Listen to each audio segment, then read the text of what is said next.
However, this is what you may never encounter except if you are attending a ceremony in Wukari, the traditional capital of the Jukun people. Meet the Nyadodo, a custodian of public law and order.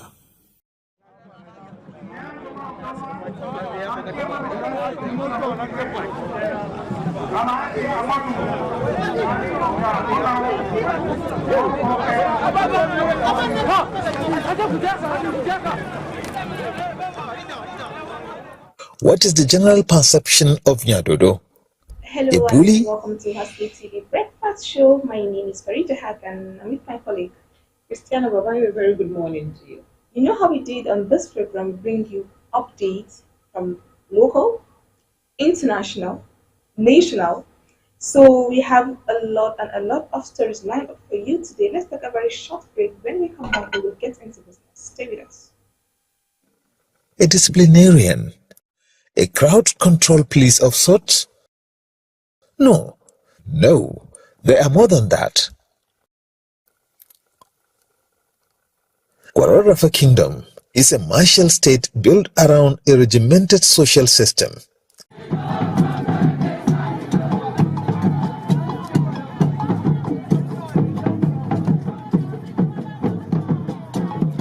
Since Kwararafa is a martial state, the very concept of Nyadodo fits into the mold perfectly.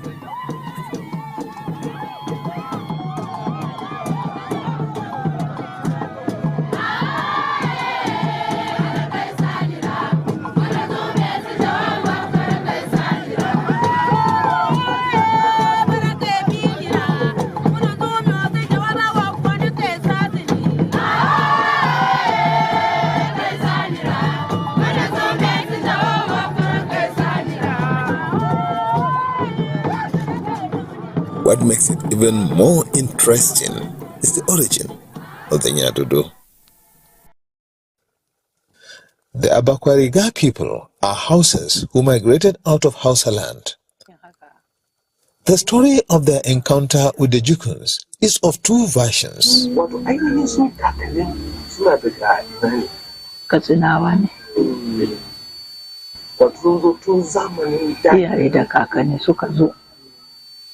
When our ancestors first arrived, there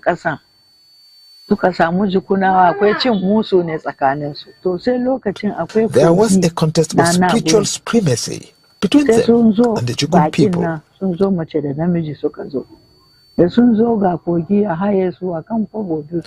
Our ancestors wanted to cross a river. They wanted to be rowed across in a boat. The Jukuns refused. So, our ancestors now vowed to manifest their own powers. Welcome back. If you just joined us, this is Haske TV Breakfast Show. As I said earlier, this is a spot we bring you trending updates from newspapers, reviews, and we have some summaries of newspapers that we could be able to touch all of them. So, before we get into business, I was reading through the Punch. I saw a topic that really got my attention, that Tinubu inaugurates Youth Confab Committee vows to reverse JAPA, the issue of JAPA. I want to quote him. He stated that JAPA trend when Nigerians leave the country for better prospects, eventually reverse as the economic and condition improves. When you listen to most professionals leaving Nigeria, there is a cause, especially in the health sector. So if you grow prosperity back home and empower people, they will not bother leaving. They will stay at home. This is what he said. So I think that the president knows the reason why we actually want to leave this country. Or do you think, what do you think about this? Because it's really caught my attention. Everybody in Nigeria should know that. I don't believe that there's someone living in Nigeria that will say that he or she is unaware of how the Japa syndrome came on board. I know I used to say this around last year on the show that we have two sets of Nigerians now. Those that are willing to stay and make things better, and those that are looking for a visa. Yes. So if you're a health practitioner that one is your visa already. Of course. And trust me, if you keep 10 physicians in this room and you give all of them visas, I can guarantee you that 9 out of them will go. When you're talking, I am also among those that want to go because Yes, so that is just it. It's just the plain truth. And as much as it is not palatable to the ears, there's nothing we can do about it. Seriously. People have to go on and live. People have to thrive. They have to feed their families. They have bills to pay.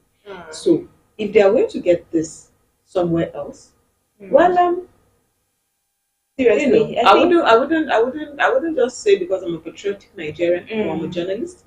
I would want to start advising people that okay, do not go even if you have the opportunity, because chances are that should I get the opportunity, I will not listen to you if you say I shouldn't go. Definitely. But I think it's really a good thing that actually he's now reviving this Japan syndrome, because we said it's a Japan syndrome because everybody wants to leave the country. But if things are being done rightly, nobody would want to leave the country. As he even said that he even assured us that we are the hope of the country. We who? We the citizens, Okay. especially youth, are the hope of the country. So we should hang in there. Everything is going to be very, very okay. Well, first of all, we the youth, right? Yeah. We are hopeless now. Well, we may be the hope of the country, but I think that a lot of youth out there are beginning to wonder whether it is really worth it to stay back in Nigeria or I should look for a way to go. Right. Because you'll be in Nigeria and you're hustling. The hustle doesn't even pay anymore these days. Because the cost of living has gone so high, so much so that people cannot afford to pay for certain services that are being rendered. So the typical hustler now is now having difficulty in trying to earn a living and all that. And when I say typical hustler, I mean everybody, like from the bus driver to the one pushing the truck, Yes. to the one just doing chores around neighborhoods to earn a living. Now, how many of these neighborhoods still have the money to pay for these services Seriously. that have been rendered? Now, when we come back to the health workers, saying all these things on paper would not cut it. It wouldn't do it. Yeah. Because we've been saying this year in, year out, and we still have a rising number of medical practitioners leaving the country every time. Every time the statistics are very alarming. Yeah. Very, very alarming. Now, I think that I might have read a report sometime last month that in the whole of Nigeria, we have like 55,000 doctors. Right. And these people keep going. Like in the whole country, 36 states, They keep going. people keep going. So the numbers are dropping. So if you check the number of patients to the ratio of doctor to patients now, you would shed tears. Yeah. And okay, you cannot begin to now say that okay, things will get better, the economy will rise. There is need. We all know that the reason these people are living in the first place is because they are not properly paid. Definitely. I mean, the income of a typical doctor in Nigeria is nothing to write home about. So if we're saying that we're trying to curb the whole Japa syndrome, I think that we should begin to talk in the lines of okay, we're not going to improve the salaries of our health practitioners. We're going to give them some allowances and benefits that are due to them. Yeah. Then we're going to begin to give them the value that is due to them as people that are in charge of our well-being. Then we're going to value them. We're going to begin to have more faith in them, because trust me, these people at the top that are saying that things are going to get better, they don't get sick and walk into a Nigerian hospital. Before you know it, they're on the next flight out to other countries to receive medical attention. So tell me, what is the hope of the Nigerian doctor? I think that is why he inaugurated Youth Town for Committee, so that at least we start from. So let's give him a benefit of doubt. At least let's see what he will do. Since he have us at heart, like right now he sees reason why. This man, let me look at these people. They mean so much to me, as in his statement. So let's give him a benefit of doubt to see what he has for us. because he said everything is going to be fine. The reason why we are leaving the country to go out there, I think that same reason is going to be here. So there's not going to be any need for us to leave the country. He said it like youth, like he was more specific on youth, because actually, he said, like we in population, I think youth are, will I say, the heart of our The youth are the most. Yes. They make the most of the population. Yeah. So that's on actually what the Well, story there. since you said so, we're going to, not that we're not even going to give it the benefit of that, and not that we have a choice. Anyways. Yes. We're going to do that. But then just know that in the coming weeks or in the coming months, and I don't say anything, I will come to this breakfast show and I will say, you told me. No, actually, You told me, Farida, No, that Diana. this thing was going to work. You told me that this is what Mr. President said. You said it will work. No, What's happening? Tiana, they're giving him a benefit of doubt.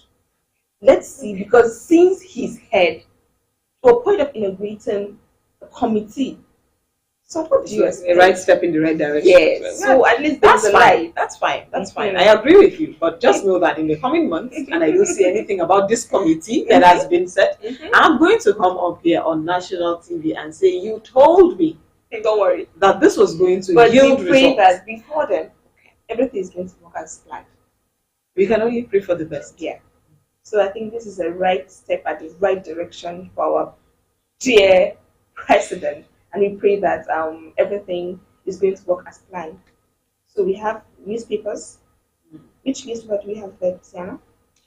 So we have the Guardian newspaper, and on the Guardian, the lead story is that consumers groan as data depletion, exploitation complicates teleco's tariff hike.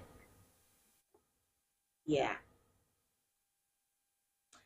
On this anytime I see this telecom tariff hike, what comes to my mind is that whenever there is a hike in anything, why does the common man have to bear the brunt? At the long run, Like, why? Because we are still the one. this is just a clear case of when two elephants fight, the grasses suffer. Yes. We are suffering because of the hike in telecom tariff. Why would the common Nigerian be allowed to be at the receiving end of some of these policies? And actually, they actually told me, we said it here. It was still at this same spot that we talked about when they talked about the increasing of the data and telecom whatsoever. So, but still, the services they render, is it worth it? Because we said we hope everything is going to be worth it at the end of the day. I do remember that because of the poor network the other time, we were Yes. having difficulties trying to get to our audience on the show. Yes. Ladies moment. Yes. Okay. Oh, this is my take now. Yeah. We're having to pay for this. So I remember during the breakfast show when this issue came on board first, we said, okay, it's fine. The issue just came. Let's see. Let's wait and see what government is going to do Yes. about it. But I don't know if you know if there is anything at all that has been done with respect to that, because from then till now I have been paying this ridiculous amount for tariff. Yes. Especially Is there nothing that can be done for the common Nigerian? and is that how we're going to continue? Because And will we continue this way? It's something Because it's been a couple of weeks. Nobody is talking about how we're going to solve this problem. it's not like this same thing that I'm saying right now. I haven't seen it somewhere like we'll be like, okay, this is what they are trying to amend since the poor masses My are point like exactly. Are there there's no regulations or regulatory bodies Mhm. around these things that can just wake up and say? Okay, I do remember that then when the issue first came up, we kept hearing NCC this, NCC that, Yes. NCC this, Mhm. NCC that. So why is NCC not being so silent all of a spearheading the sudden? fight to regain our justice for Nigerians? Really, Definitely. justice for telecom users. Because then, There is do you know how much I've spent on telecom in the past couple of weeks? And it to a point that this telecom issue is not in your budget. You have to add it to your budget list. No, it has to be part of your budget. It has now. to be. Before we used to It's just a do it minor as thing. no, it's all of It's this a is to do minor- off the record. Good. I have to buy this. You don't put it really in your budget, but now I assure you that by the time you're nearing month end and you don't make a budget for telecom tariff, you are going to